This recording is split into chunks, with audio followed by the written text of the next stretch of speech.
சமீபத்தில் கூட அனஸ்ன்னு ஒரு பத்திரிகையாளர் கொல்லப்பட்ட செய்தியை பார்த்தோம். அல் ஜசீராவுடைய பத்திரிகையாளர் அனஸ். அவர்தான் கடைசி ஊடகவியலாளர் அங்க பாலஸ்தீனத்தில் தங்கியிருந்தவர். அவர் மூலமா தான் செய்திகள் வந்தது.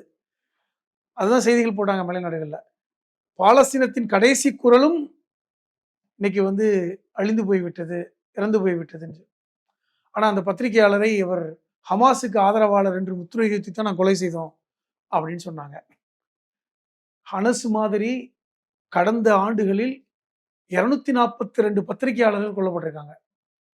242 ஊடகவியலாளர்கள். அவர்கள் ஊடகவியலாளர்கள் என்று தெரிந்தே கொல்லப்பட்டிருந்ததாக தான் செய்தி வருது.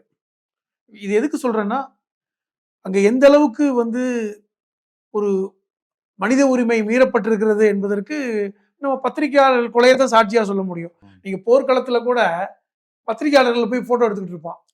ராணுவ வீரர்கள் கொல்ல மாட்டாங்க. ஏன்னா அவங்க உடையில அவங்க பத்திரிகையாளர்னு பார்த்த உடனே தெரியும்.